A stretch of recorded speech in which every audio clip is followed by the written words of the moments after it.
새해를 맞이해서 어떤 바람, 여러분들이 의지나 어떤 결심을 다지는 그런 것들에 대해서 잠깐 언급을 했었는데,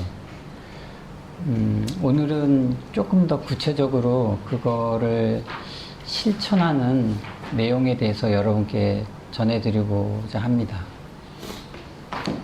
여러분들을 만난 이래로 제가 자주 사용하는 어떤 용어 중에 하나가 수행이라는 말을 많이 전해드렸어요. 그리고 한편으로는 여러분들이 이제 기도를 하기 위해서 절에 오시고 기도를 통해서 뭔가 바람을 이루고자 하신다고 이렇게 말씀을 드렸었는데, 그 기도 역시도 수행의 범주 안에 드는 것이다 라고 이렇게 설명을 드린 적이 있습니다. 이 수행이라는 그 숫자는요, 닦을 숫자잖아요. 행이라는 거는 이제 그것을 실천하는, 표현하는 방법입니다. 그런 거를 전제로 했을 때 닦는다라고 한다 그러면 두 가지인 거죠. 하나는 마음을 닦는 것이고, 또 하나는 이 몸을 우리가 부지런히 하기 위한 또 하나의 방법인 거죠. 이 수행의 어떤 범주인 것 같아요. 닦는다라는 범주 안에 드는 것 같습니다. 행은 그것을 표현하기 위한 어느 한 방편인데 여러 가지 있죠. 물론 이제 아까 말씀드린 대로 기도도 있고 기도의 방법도 여러 가지 있습니다. 누차 말씀드리지만 형편에 따라서 젊은 시절에 몸이 건강하면 절을 할 수도 있는 거고요. 아니면 오랫동안 앉아서 마음을 집중하는 수련을 할 수도 있는 것이고, 또 더러는 경전을 통해서 사경이나 독경을 통해서 그것을 표현하기도 합니다. 근데 우리가 이런 수행을 하는 데 있어서 좀 전제되어야 될 것들이 있어요. 그게 계율이죠, 계율. 여러분들이 수행을 한다고 하면 뭔가 걸그치는 장애물이 있어요. 병이라든지 어떤 사람의 방해라든지 아니면 그 장소가, 심지어는 날씨까지도 여러 가지 방해 요소들이 있습니다. 근데 그렇다고 그거를 피하거나 아니면은 그만둘 수는 없죠. 왜냐하면 그 장애를 극복해야만 그 신심이라는 게 견고해지기 때문에, 굳건해지기 때문에 어떤 면에서는 그게 꼭 필요합니다. 그 견고해지게 하기 위한 방편이 마음을 안정시키고 뭔가 그 행을, 실천을 해 나가는 데 있어서 맑은 기운을 가져다 주어야 하는데, 그 바탕이 계율이죠. 그 계율의 첫걸음이 이제 나를 돌이켜서 내가 잘못된 부분, 잘못된 생각을 반성하는 거라 그래서 그걸 저희는 참회라고 했습니다. 근데 저희 신분으로 이제 수행이라는 말을 여러분께 자주 표현한다고 말씀드렸지만, 이 수행은 또 여러분과 저희가 하는 데 있어서 크게 다르지 않다고 했어요. 그 가장 큰 예로 저희가 이제 참선이라는 거를 출가해서 접하게 되는데, 여러분들도 명상을 많이 하잖아요. 근데 그 참선하는 법을 일러주신 분이 저 벽 뒤에 걸려져 있는 달마대사라는 분이에요. 원래는 천축의 사람이신데 이분이 이제 그 중국으로 오셔서 선법을 펴셨어요. 그 두 번째 제자가 해가라는 분이에요.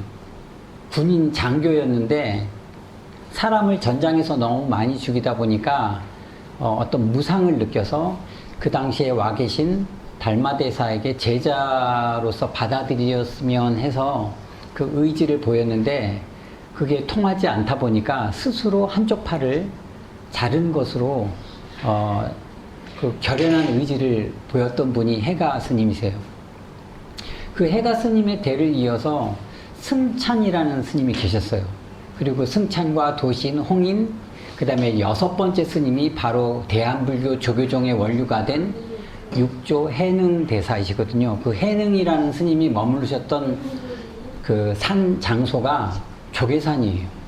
그래서 그 조계종의 어떤 원류가 육조 해능 대사로부터 왔다고 할 수 있는데, 그 이전에 그 가르침을 주신 분 중에 한 분이 이제 삼조 승찬이라는 분이에요. 그 삼조 승찬이라는 분이 이 깨달음에 대해서, 수행에 대해서 언급한 부분이 있어서 소개해 드리려고 하는데, 그게 여러분들이 출가 수행 이렇게 어떻게 합니까? 어렵다, 고행의 길이다 이렇게 얘기하지만, 그 스님은 후학들에게 남겨놓은 19절 첫마디가 지도무난히, 도에 가는 것이 어렵지 않다예요. 지도무난이다. 근데 유현간택이라고 이제 득구절을 달았어요. 간택하는 마음을 우리가 좀 놓아버린다면, 여기서 이제 간택이라는 건 분별심이죠.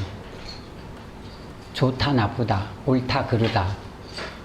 그런 분별심을 놓아버리기만 하면, 그리고 예를 하나 드셨어요. 증예심. 그러니까 좋고 내가 사랑스러워하는 그런 것만 놓아버릴 수 있다면, 하루아침에, 한순간에 확연한 깨달음을 얻을 것이다 라고 말씀하셨거든요. 단막 증의하면 통연망백이라고 하셨는데, 이 구절 내용이 이제 오늘 주제일지도 모르겠습니다. 여러분들이 새해 들어서 생활 속에서 여러분들이 얻고자, 이루고자 하는 것들이 있을 거잖아요. 전번에 제가 지난주 말씀드린 것 중에 하나가, 여러분들이 건강을 위해서나 가족을 위해서나 아니면 뭔가 주변 사람들을 위해서 결심을 하실 건데, 예로서 뭐 담배를 끊는다, 금주를 한다, 뭐 안 그러면 그 사행심을 조장하는 무언가를 한다고 끊으셨을 때, 담배라고 예를 든다면 물론 경제적으로도 많이 저축이 되겠죠. 하지만 이 담배라는 것이 나의 건강도 해치지만 동시에 내 주변에 있는 사람들에게도 큰 영향을 주잖아요. 급기야는 우리가 할 수 있는 역할들을 어느 순간에는 더 이상 할 수 없게 만들어요. 뭐 더 이상 얘기 안 해도 여러분 잘 아시잖아요. 근데 내가 그만둔 그 자체로서 나에게도 이롭지만 동시에 가족들, 주변인들의 간접 흡연을 방지할 수 있기 때문에 이 이로움이 있다라는 거죠. 그래서 여러분들께서 하는 일들이 단순히 나에게 이로움보다 타인에게 이로운 생각을 더 많이 해 주셨으면 하는 바람으로 말씀을 드렸던 거예요. 근데 이 수행이라는 것도 마찬가지거든요. 내가 마음을 온전히 집중을 해서 누군가에게 도움을 줄 수 있는 그 영향력 또는 그 표본이 될 수 있거든요. 단순히 어떤 행위로서가 아니라 그 마음을 전하는 데 있어서도 큰 작용을 합니다. 그래서 승찬 스님이 이야기하신 것처럼 이게 어렵지 않다. 단지 그 분별심을 내려놓아야 한다라고 얘기를 했어요. 또 하나는 우리의 어떤 큰 가르침을 준 어른 스님이나 심지어는 본사이신 부처님까지도 저에게 어떤 가르침을 준 대목 하나가, 저희가 수행을 전제로 했을 때 출가사문이라는 말을 쓰잖아요. 들어보셨나요? 출가라는 건 결혼한다, 집 밖으로 나간다가 아니라 세속의 인연을 끊는 거예요. 뭐 원문으로는 불연세속을 시명출가라고 해요. 여기서 인연이라는 건 뭐 가족의 관계 딱 끊어버리고 모른 채 하고 이런 게 아니라, 더러 여러분들이 사회생활이나 군 아니면 뭐 이게 살아가시면서 가깝고 친한 사람이 있으면 그 관계를 조금 더 돈독히 하기 위해서 의형제 같은 것들을 맺잖아요. 심지어는 나라와 나라, 지역과 지역 간에도 자매 결연이라는 걸 맺잖아요. 이 자매라는 게 인연을 가까이 한다라는 뜻이잖아요. 여러분 그 오누이 내지는 여동생과 언니 관계를 또 자매라고 하잖아요. 그때 그 자매와 자매 결혼할 때 자매와 같은 뜻이거든요. 근데 스님들이 출가를 하는 이유는 사사로이 개인적인 감정을 앞세워서 의형제를 맺거나 와 스님 내 아들 같아 우리 그냥 내 양아들 딸합시다 이런 거를 안 한다는 거예요. 이런 사사로운 인정에 이끌리는 관계를 갖지 않는다라는 거예요. 왜냐하면 역시 부처님 말씀으로 인정이 깊으면 정이 깊어지면 수행에 큰 방해가 된다라는 말씀이 계셨거든요. 인정이 농후하면 도심이 소라고. 그래서 저희가 굉장히 경계를 해요. 그러면 사무는 뭐냐면은 승찬 스님과 똑같은 이야기예요. 이심증예를 시명사문이라 그래요. 이심증예라는 건 이심, 우리 이사가다 할 때 있잖아요. 떠난다는 얘기죠. 어떤 곳에서 떠나냐면 증예를 가리는 마음으로부터 떠나는 거를 사문이라고 한다는 거예요. 출가사문이라는 말이 그 자체를 이렇게 함축시킨 말이 수행자라고 하는데 이 수행을 하기 위해서 출가한 사람들의 신분을 사문이라고 하거든요. 원래 이 원어는 인도에서 왔어요. 사뚜라 그래요. 뭔가 그 가족의 사사로운 인연을 놓고 큰 깨달음을 얻고자 출가한 사람을 사두라고 하는데 그걸 한역으로 번역해서 사문이라고 하게 된 거죠. 근데 이 사문의 의미는 좋다, 예쁘다, 그런 분별, 그렇지 않다, 밉다, 증오스럽다 이런 분별심을 떠나는 마음이에요. 제가 왜 이런 말씀을 드리냐면 이 세상에는 다른 말로 사바세계라고도 합니다. 이 참아가면서 살아가야 되는 세상을 사바세계, 인도말이죠. 또는 인욕세계, 풀어서는 참고 살아가야 하는 세계, 이게 이제 전부 다 같은 말인데 여러분들이 하고자 하는 일들이 다 내 마음같이 되지 않아요. 내 주변에 내가 큰 돈을 들이고 아니면 내가 그렇게 돌봐주고 평생을 위해줘도 이 존재들이, 이 사람들이, 이 단체가 내가 바라는 대로 따라오지 않아. 그래서 뭔가 우리는 참고 견뎌내고 이겨내야 되는 시대열이 있어요. 인내해야 돼. 그게 사바세계예요. 근데 전제가 우리가 목적하는 바가 올바르다 그러면 우리가 큰 바다를 나가기 위해서는 반드시 파도를 넘어야 되잖아요. 우리가 목적하는 바가 올바르고 반드시 해야 될 일이라면 그 단계를 분명히 넘어야 되는 거죠. 근데 혼자 안 되면 함께 해야 돼요. 그 함께 하는데 목적이 분명하면 다를 수 있어요. 이견이나 경험이나 방법이나 생각이 다를 수 있다는 거죠. 그거를 하나로 모으는 게 부처님께서 그 승단을 마련하셨을 때 얘기한 화합이에요. 가정에도 화목해야 가장으로서 바깥에 나가서 안정된 마음으로 가장의 책임을 다할 수 있잖아요. 똑같아요. 여러분 개개인이 지금 뭔가 위치에 있는 역할과 해야 될 도리가 있을 거 아닙니까? 근데 마음이 심란하고 들떠있거나 복잡하거나 불안하면 아마 경험이나 기술이 있어도 쉽게 이루어지지 않을 거예요. 그래서 혼자 안 될 때는 그 힘을 모으는 무언가가 필요해요. 그래서 그 가르침을 부처님께서 일러주셨는데 첫 번째는 지도문안이라고 아까 말씀드렸죠. 어렵지 않아. 잘 들어보시고 여러분들이 한번 돌아가셔서 내 스스로에게 다짐하고 응용해 보세요. 하나는 즐거운 마음으로 임하는 거예요. 긍정적인 거죠. 긍정적. 아휴, 내일 또 출근해야 돼. 이때 앞에서 뭐 얼마나 번다고 날씨가 이렇게 한데 아휴, 그 사람 또 만나야 돼? 이거는 일로 생각하고 시작하면, 괴로움으로 전제를 해서 시작하면 늘 괴로워. 벗어나지 못해요. 심신도 일찍 지치고 사랑과 원만한 인연관계를 가질 수가 없어요. 특히 그런 것들이 말이나 행동으로 표현될 때는 싫음 이전에 갈등이나 반목이 이루어져 가지고 원망이나 원한이 생길 수도 있어요. 악연이 만들어지는 거지. 그래서 뭔가 기쁜 마음으로, 긍정된 마음으로 임해야 되는 거죠. 이거는 한정이 없어요. 또 하나는 조금 차이는 있지만 기쁜 마음으로 상대를 받아들여 줘야 돼요.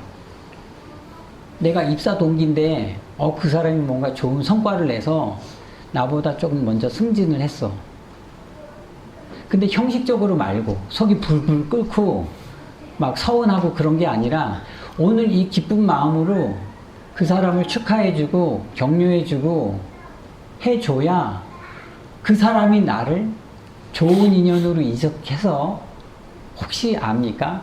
어떤 때에 그때가 빨리 오면 더 좋지만, 아니면 내가 부족하지만 그 사람의 나의 인간적인 면을 잘 보아줘서 뭔가 진실된 마음을 잘 헤아려 줘서 신뢰를 돈독히 해서 내가 그 사람 다음으로 뭔가 좋은 일이 생길지, 그리고 그걸 보아온 여러 사람들이 그 사람의 됨됨이나 신뢰를 가지고 다른 역할을 또 맡길지, 그건 모르는 일이죠. 그래서 즐겁고 기쁜 마음으로 모든 것을 좀 접해 봐야 돼요. 백제의 미소라고 들어보셨죠? 환한 미소. 그걸 누가 뭐라 하겠습니까? 여러분 가족이나 남편, 직장 동료들 다 기쁘고 즐거운 마음으로 임한다면 아마 좋은 결과가 있을 거고, 또 하나는 기쁘고 즐거움만 있지 않아요. 슬프고 괴로운 일도 있잖아요. 그럴 때는 위로를 해줘야 되는 거죠. 격려도 해줘야 되고, 아픔을 함께 나누고 같이 있어주고. 여러분 장례식장 가면 동료가 돌아가시거나 집안 아니면 이웃에서 누가 일이 있으면 저희들이 정말 만사 제쳐두고 가서 밤샘을 같이 해주잖아요. 같이 곁에 있어주고. 그게 얼마나 큰 위로가 되겠어요. 누군가 안타까운 깊은 사랑을 나누던 사람이 이 자리에 이제 더 이상 있지 않을 때 그 밀려오는 두려움이나 허전함, 외로움, 이런 건 당사자 아니면 감당하기 힘들거든요. 아마 여러분 연세 되면 다 경험하셨을 거잖아요. 그리고 이런 마음을 전하는데 요만큼만 이런 게 있나요? 아니에요. 진심을 다해서 얼마든지 횟수와 상관이 없어요. 해줘야 된다는 거죠. 또 하나는 여러분들이 내려놓거나 과감하게 버려야 될 것들이 있어요. 그게 욕심이야. 그게 타인을 비방하는 그 마음이에요. 또 하나는 진심이에요. 화를 일으키는 마음. 이런 거는 다 쓸 데가 없어요. 이건 병을 일으키기도 하고 사람과의 관계를 악연으로 이끌기도 하고 나 스스로를 헤어나지 못하게 괴롭게 만든다고요. 그래서 이 네 가지를 기쁘고 즐겁고 또 슬프지만 함께하고, 그리고 나에게 누구나 가지고 있는 이 두려움이나 어떤 짜증이나 화나 아니면 욕심이나 이런 것들을 과감하게 내려놔야 되는 거죠. 그리고 또 하나가 아까 말씀드렸던 차별을 두는 마음이에요. 처음 제가 승찬 스님의 그 유형간택이라는 단막증이야라는, 저희들이 출가해서 사문이라는 이름으로 행하는 좋고 싫음에 대한 구별, 분별심을 버려야 된다는 거예요. 왜냐하면 이게 갈등의 요인이야. 이거 내가 좋아하는 사람,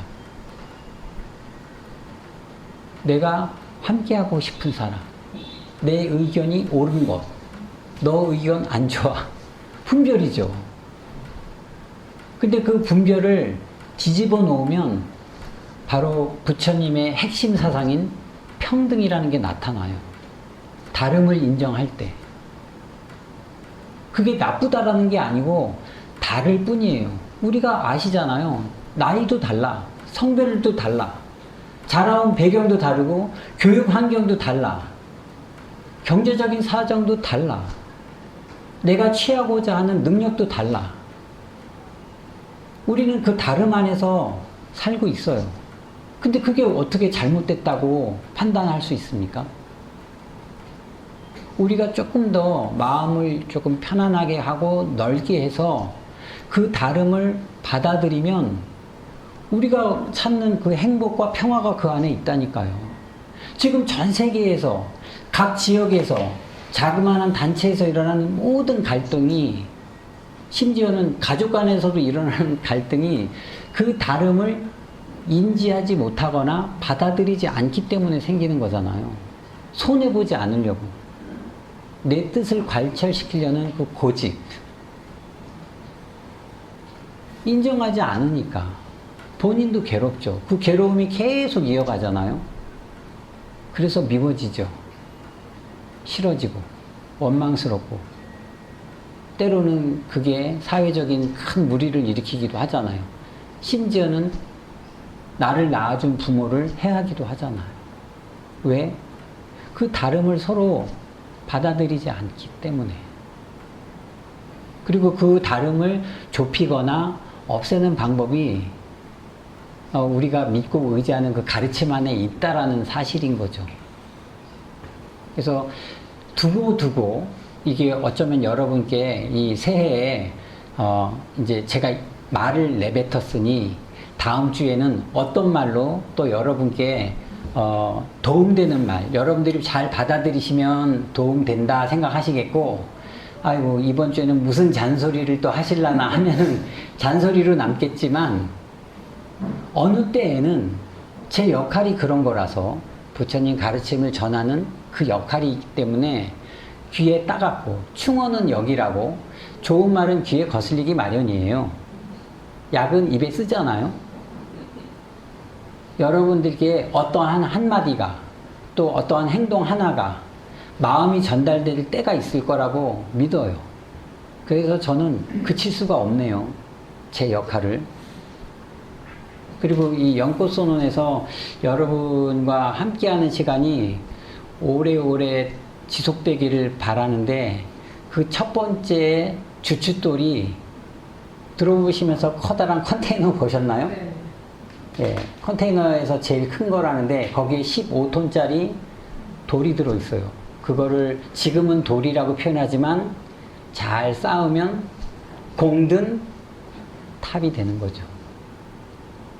거기에 저희 선대로부터 이렇게 전해져 내려온 부처님 사리를 이제 곧 모시게 될 거니까, 사리탑을 인연들이 많이 생겨날 거라고 믿습니다. 저희들이 예, 저희가 믿어요. 그런 마음을 가지고, 신심을 가지고 또 여러분 남은 시간 동안 함께 자리했으면 좋겠습니다. 감사합니다.